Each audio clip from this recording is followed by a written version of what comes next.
La première ministre Judith Suminwa-Tuluka a reçu en audience le lundi 5 août 2024 une forte délégation de l'Organisation internationale de migration OIM, conduite par sa directrice générale, Amy Pope.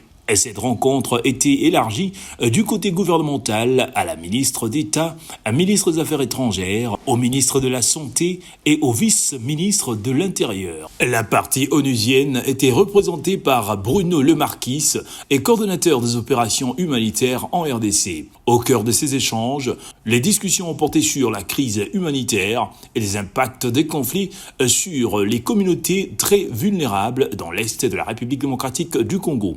À ces sujets, la directrice générale de cette organisation des Nations Unies a peint un tableau sombre. En ce moment, la situation des déplacés est très grave et nécessite des solutions urgentes. Il y a plus de 7 millions de personnes qui sont déplacées, mais en fait, la réponse n'est pas suffisante. Donc, nous avons discuté comment nous pouvons augmenter les réponses humanitaires aux conflits et pour soutenir les personnes assez vulnérables. L'OIM, nous provisons le soutien pour les communautés assez vulnérables. Par exemple, le soutien psychosocial pour les personnes qui sont impactées par la trauma. Pour sa part, la chef de l'exécutif national a salué le partenariat étroit qui existe entre les autorités congolaises et l'OIM pour la protection de déplacés internes dans le pays. Elle a en outre souligné la nécessité de renforcer les moyens matériels pour faire face aux drames humains auxquels la population de ce coin est confrontée au quotidien. Pour rappel, la première ministre Judith Suminwa avait effectué en juin dernier une mission dans l'est de la RDC. À l'étape de Goma, elle avait rendu visite aux personnes déplacées dans le cas de Mungunga. Sur place, Judith Suminwa avait déploré les conditions de vie de ses compatriotes et avait promis de trouver une solution définitive à cette situation. Comme annoncé, le dépôt de candidature pour les bureaux définitifs de la Chambre haute du Parlement a débuté ce lundi 5 août 2024. Au total, 14 candidatures ont été enregistrées au cours de cette première journée. 2 personnes ont postulé au poste de président du Sénat, à savoir l'ancien Premier ministre Jean-Michel Sama-Lukonde et le nonagénaire Jonas Mokamba Kadiata. Il y a eu une seule candidature au poste de premier vice-président du Sénat, celle du sénateur Kalala Wakalala José. Le président honoraire Modeste Bahati Lukwebo a postulé comme deuxième vice-président de la Chambre haute du Parlement. Ci-dessous, le 14 candidatures réceptionnées. Président, 2 candidats. Premier vice-président, 1 candidat. Deuxième vice-président, des candidats. Rapporteur, des candidats. Rapporteur adjoint, 2 candidats.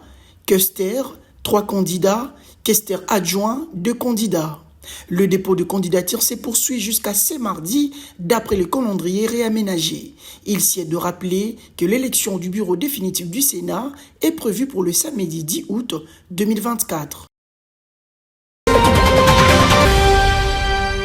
La République démocratique du Congo a obtenu l'organisation prochaine de la 22e édition du Forum de coopération commerciale et économique entre les États-Unis et l'Afrique subsaharienne, Forum AGOA, à Kinshasa. Ces assises s'y tiendront en 2025. La stratégie mise en place par la première ministre Judith Suminwa a permis à la RDC de rafler l'organisation de cette grand-messe du commerce extérieur à Kinshasa face à 3 pays africains, à savoir le Nigeria, l'île Maurice et le Rwanda. C'est ce qu'a fait savoir Julien Paluku, ministre du Commerce extérieur, après sa participation à la 21e édition du Forum AGOA, tenu du 24 au 26 juillet à Washington, D.C., aux États-Unis d'Amérique, à l'issue de l'audience lui accordée par la Première ministre le lundi 5 août 2024. Selon Julien Paluku, la lettre de la Première ministre adressée à tous les participants du Forum AGOA,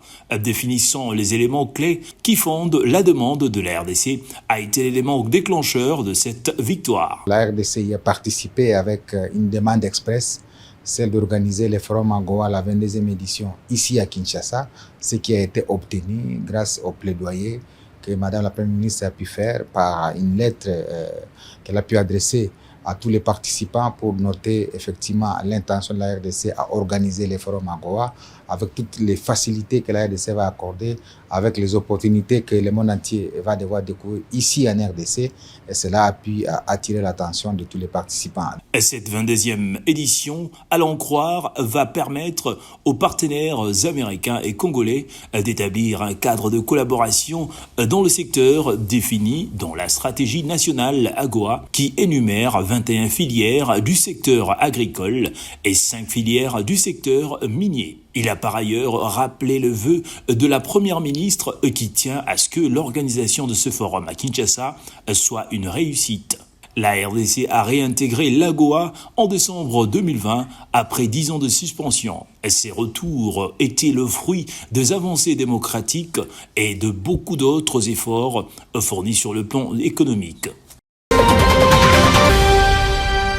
Les habitants du Grand Katanga ont réservé un accueil passionné à Teddy Luamba, ministre des Ressources hydrauliques et de l'électricité, lors de son arrivée à Lubumbashi le mardi 6 août 2024. L'aéroport de la Loano était animé par une mobilisation générale avec le fédération de l'UDPS au Katanga venant exprimer leur soutien à Teddy Luamba, récemment nommé ministre par le chef de l'État Félix-Antoine Tshisekedi Tshilombo. S'en est suivi une imposante procession accompagnant le ministre Teddy Luamba depuis l'aéroport à travers les grandes artères de Lubumbashi jusqu'à la place Square Forest. À cet endroit, le ministre a rassemblé le cadre et partisans du parti présidentiel ainsi que les forces vives du Grand Katanga pour transmettre un message d'espoir et son engagement à revitaliser le secteur de l'énergie en République démocratique du Congo en accord avec la vision du chef de l'État. Après l'inspection des installations électriques de la province de la Chopo, il s'est rendu dans le Haut-Katanga pour une visite d'inspection similaire des installations électriques de cette région riche en cuivre. Cette tournée d'inspection se poursuivra dans le Lualaba. Les Lualaba a un nouveau gouvernement provincial. Dans un arrêté rendu public tard dans la soirée du lundi 5 août 2024, la gouverneure de province Fifi Masuka Saini a nommé sa nouvelle équipe gouvernementale composée de 10 ministres. Sur cette liste, la gouverneure a fait le choix de reconduire 5 ministres du gouvernement sortant et nomme 5 nouveaux visages. De ces 10 ministres nommés, le nom qui fait couler plus d'encre et de réactions de partout est celui de Masuka Saini Jeffrey, fils biologique de la gouverneure, promu au poste de ministre provincial de Transport et Voies de Communication, Énergie, Industrie, Hydrocarbures et Tourisme. La nouvelle composition du gouvernement Masuka se présente comme suit. Kaumba Mayonde Philippe, ministre provincial de l'Intérieur, Sécurité, Décentralisation et Affaires coutumières. Kazembe Swana Ilunga Mathieu, ministre provincial du Budget, Plan, Fonction publique provinciale, Travail et Prévoyance sociale. Mouteteke Louale Achille, ministre provincial de Finances, Commerce extérieur, Relations avec l'Assemblée provinciale et Gestion de partenariat. Moukepe Kailou Moïse, ministre provincial des Infrastructures et Travaux publics, Urbanisme et Habitat et Aménagement du territoire. Wamana Tanda Nicodème, ministre provincial de Mines, Environnement et Développement durable. Kalenga Moupata et Jean-Pierre, ministre provincial des Affaires foncières, Agriculture, Pêche et Élevage et Développement rural. Kainda Kassela Pichou, ministre provincial de la Santé, Éducation, Affaires sociales et humanitaires, Genre, Famille et Enfants.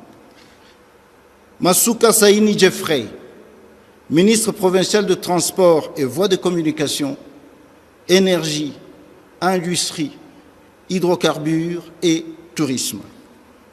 Kapapakala Salidia, ministre provincial de l'Économie, Petites et Moyennes Entreprises, Promotion de l'entrepreneuriat et de la classe moyenne.